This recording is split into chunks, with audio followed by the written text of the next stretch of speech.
개인적으로는 이 뷰가 너무 아름다워서 좀 사심이 생기는 그런 곳입니다.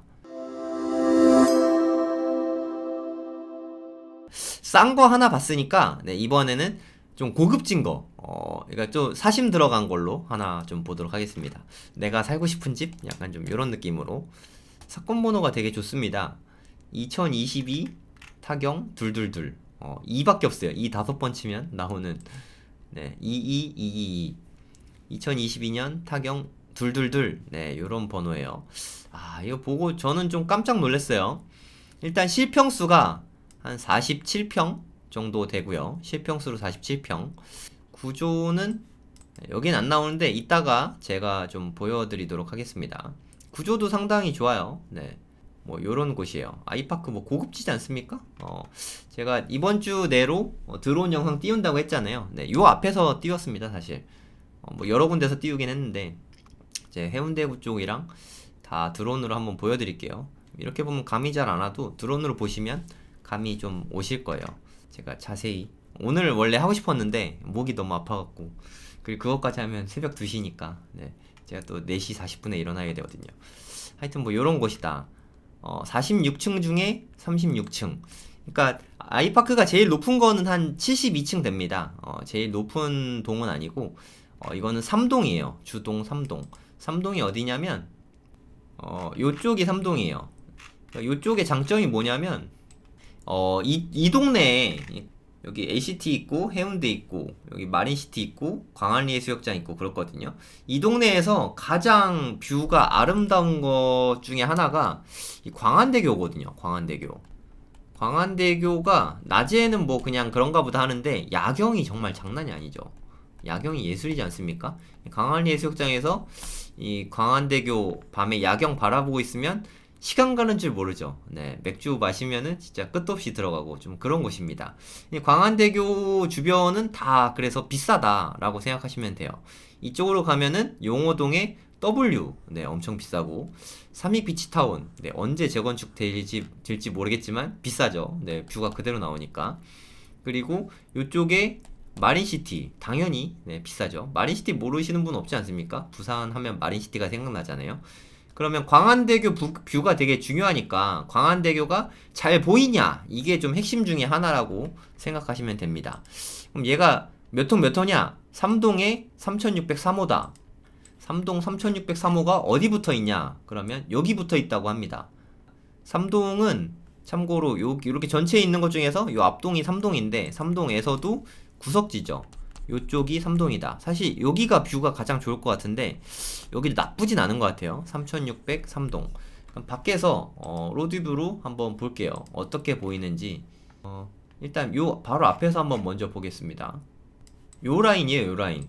여기 끝쪽 라인. 꼬막정찬 써있는 요쪽 라인 중에서 36층. 뭐 세실 필요 없어요. 뭐 그냥 대충 한 요쯤이다 라고 생각하시면 될 것 같고 여기서부터 이제 뷰가 어떻게 나올지는 광안대교에 가서 보겠습니다.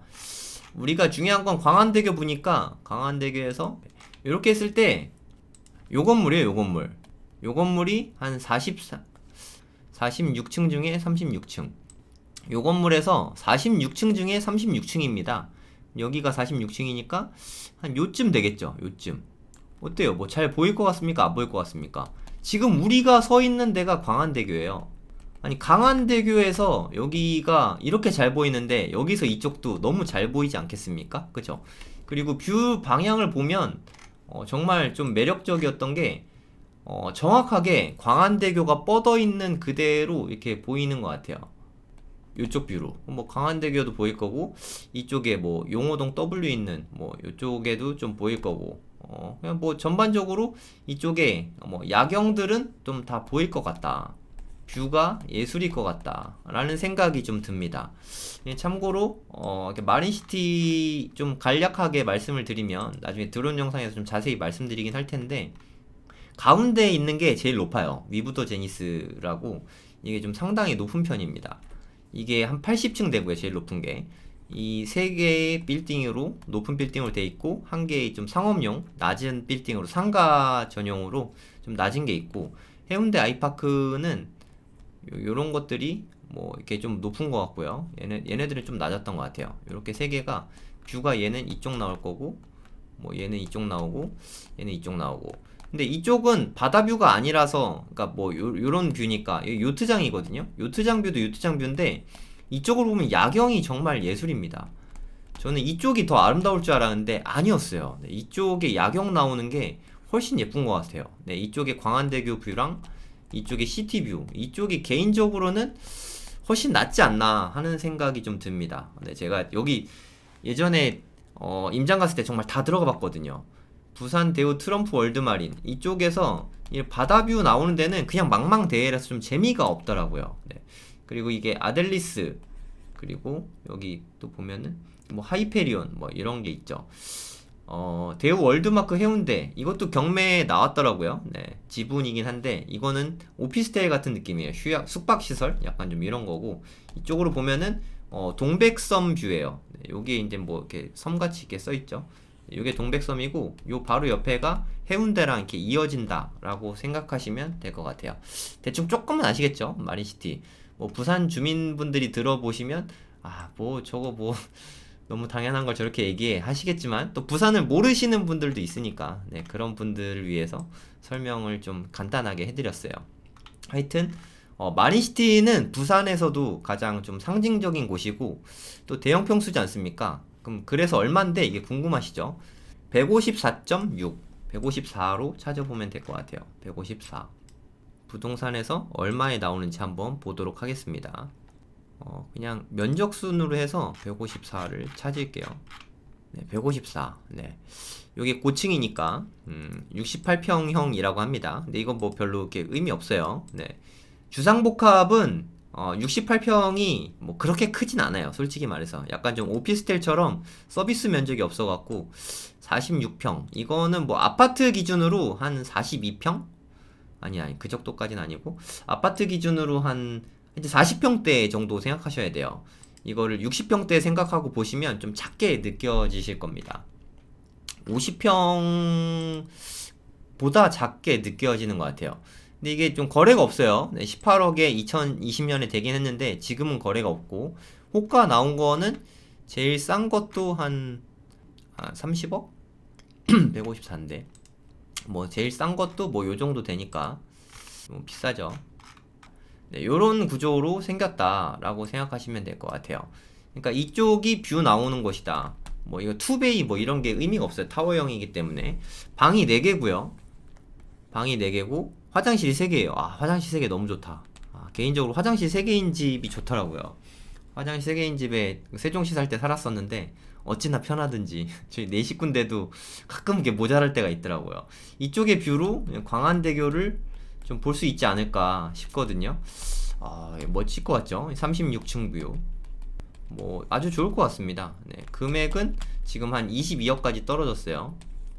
물론 비싸죠. 네, 한 번 더 유찰될 가능성도 있지만 한 번 더 유찰되면 가격이 너무 착해서 더 많이 들어오지 않을까라는 생각이 듭니다. 이 구조가 좀 단점이 있다면 이게 좀 굴곡이져 있어요.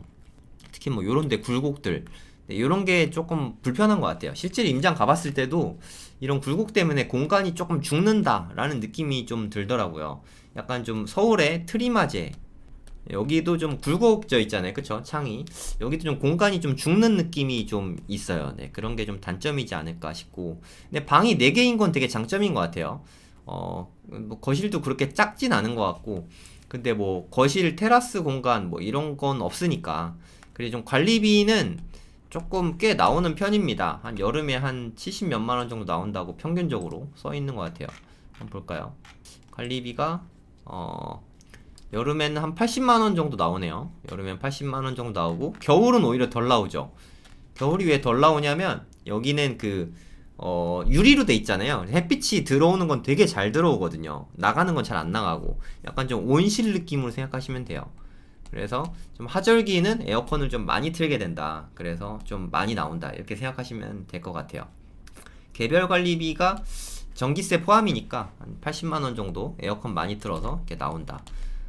월 관리비만 80만원 나오니까 이게 좀 부담일 수 있죠. 네, 근데 주상복합은 좀 이런 게 좀 있긴 한 것 같아요. 대신에 뭐 장점들도 있으니까. 그리고 여기 관리비 많이 나오는 게 에어컨 값도 있는데 관리 직원들이 너무 많아요. 저는 이렇게 시큐리티 많은 거 좀 싫어하거든요. 네, 그럼 관리비 비싸지니까 직원 월급들이 많이 나가서 이런 게 좀 단점이지 않나 하는 생각이 듭니다. 개인적으로는 이 뷰가 너무 아름다워서 좀 사심이 생기는 네, 그런 곳입니다. 요 뷰를 계속 이렇게 만끽하며 아침에 눈 뜨면 여기서 이렇게 뷰를 보면서 이렇게 출발을 하는 거잖아요. 너무 좋지 않습니까? 그리고 이렇게 부산 살면 마린시티 살아 하는 프라이드가 뭐 있겠죠. 뭐 단점도 물론 있습니다. 태풍이 오거나 하면 좀 두려움에 떨어야 되고 홍수 뭐 이런 것도 뭐 대단히 두렵습니다. 여기가 방파제가 좀 되게 빈약해요. 방파제를 할 게 없어요. 이 뷰 때문에 뭐 축대라도 쌓아 올려야 되는데 이게 다예요. 그래서 이렇게 파도가 좀 세게 치거나 하면 물이 좀 넘친다고 합니다. 지하 주차장에 물 들어가는 일이 좀 많대요. 거기다 여긴 또 바다 바로 앞동이니까 좀 주차장이 좀 많이 불편하지 않을까 하는 생각이 좀 들긴 합니다. 근데 여기 요 주변에 이렇게 맛집은 별로 없더라고요. 네, 개인적으로 그게 좀 많이 아쉬웠어요. 네, 좀 먹을 데가 좀 제 기준에는 별로 없었어요. 네, 맛집 있는데 아시는 분은 좀 댓글로 좀 알려주시면 다음 방문할 때 1월 달에 또 갈 예정이거든요. 1월 달에 가서 이제 방문해 보도록 하겠습니다. 부산 맛집 아는 분 좀 알려주세요.